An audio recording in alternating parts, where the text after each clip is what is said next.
ये कहानी राजस्थान के कोटा शहर की एक भूतिया हवेली के बारे में है। ये हवेली राजा महाराजा के समय में बनाई हुई थी, लेकिन पिछले 18 सालों से इस हवेली में आज तक कोई भी रहने के लिए नहीं आया है। इच्छा होने पर भी इस हवेली में कोई भी नहीं रह पा रहा था, क्योंकि लोगों का कहना थी कि इस हवेली में भूत प्रेत का साया है। जब अजीत सिंह को इस हवेली के बारे में पता चला तो उसने तय किया कि वो इस रहस्य को जानकर ही रहेगा, क्यों लोग इस हवेली में नहीं रह पा रहे हैं। उसने मजबूत इच्छा शक्ति से हवेली में रहने की पूरी तैयारी कर ली। जब उसने हवेली के अंदर जाने के लिए पैर आगे बढ़ाए तो दरवाजे पे किसी अनजान व्यक्ति ने उसे रोक लिया और नजदीक जाके बोला, कौन हो आप और किधर जा रहे हो?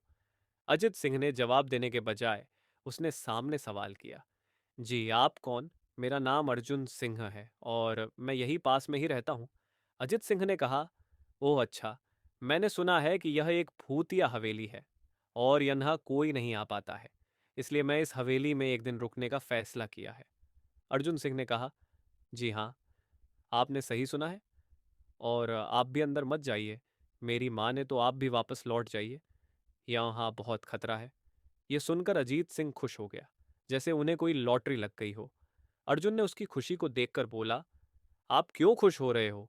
आपको तो भूत का नाम सुनकर डर लगना चाहिए। शायद आपको पता नहीं होगा कि मैं भूत प्रेत में काफी दिलचस्पी रखता हूँ। अगर इस हवेली में भूत है तो मैं अंदर जरूर जाऊंगा और सारी सच्चाई का पता भी लगाऊंगा। इतना कहकर अजीत सिन्हा उस हवेली में चले गए।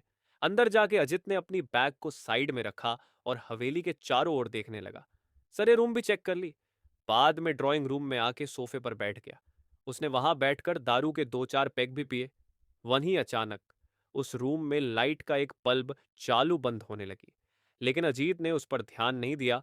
थोड़ी देर बाद दूसरा बल्ब चालू बंद होने लगा। फिर तो हवेली की सारे लाइट चालू बंद होने लगी।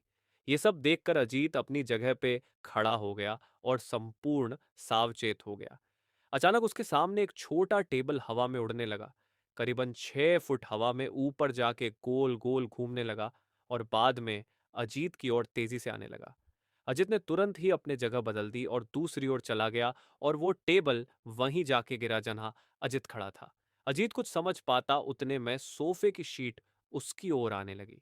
वो जल्द खड़ा हो गया और छलांग लगा के दूसरी ओर कूद गया, जिसके कारण सोफा दीवार को टकराया और अजीत बच गया। अचानक सब कुछ शांत हो गया। अजित ने चारों ओर सतर्कता से देखा और बड़ी आवाज में बोला, तुम जो भी हो, सामने आकर के बात करो। वनी एक बड़ी परछाई उसके सामने आई।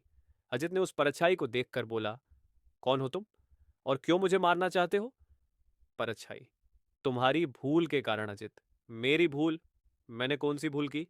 परछाई, इस हवेली में आने की भूल। मैं किसी को भी इस हवेली में खुश नहीं देख सकता। अजित, लेकिन क्यों? वो परछाई ने जवाब दिया, आज से 18 साल पहले इस हवेली के मालिक ने मुझे यहीं पे ही मार डाला था। मेरी कोई गलती भी नहीं थी। इस कारण की वजह से मेरी आत्मा इस हवेली में भटकती रहती है।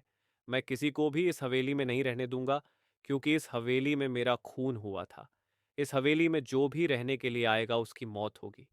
अजित ने कहा, मैं तुम्हें अपने असली रूप में देखना चाहता हूँ।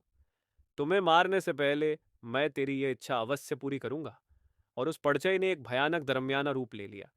उसका चेहरा इतना भयानक था कि अजीत भी एक क्षण के लिए डर गया था, लेकिन तीसरी ही क्षण में उसने अपने आप पर काबू पा लिया। बाद में इसने अपनी जेब में से सफेद पाउडर निकाला और उस भूत के पर फेंक दिया। भूत के पर पाउडर पड़ते ही वो जलने लग गया। बड़ी बड़ी ज्वालाएं उठने लगी। वो बहुत जोर जोर से चिल्लाने लगा और बाद में पूरी तरह से जल गया। उसके बाद अजीत ने चैन से सांस लिया और वहीं पर सो गया। दूसरे दिन सुबह जब अजीत को सही सलामत हवेली से बाहर आते देख अर्जुन को आश्चर्य हुआ। अर्जुन ने अजित से पूछा, तुम कैसे जिंदा हो? जब अजीत ने अर्जुन को कल रात को घटी घटना को परी तरह से बताया और बोला, अब यह हवेली भूतिया हवेली नहीं रही। दोस्तों, आपको यह कहानी कैसी लगी? प्लीज हमें कमेंट करके जरूर बताएं।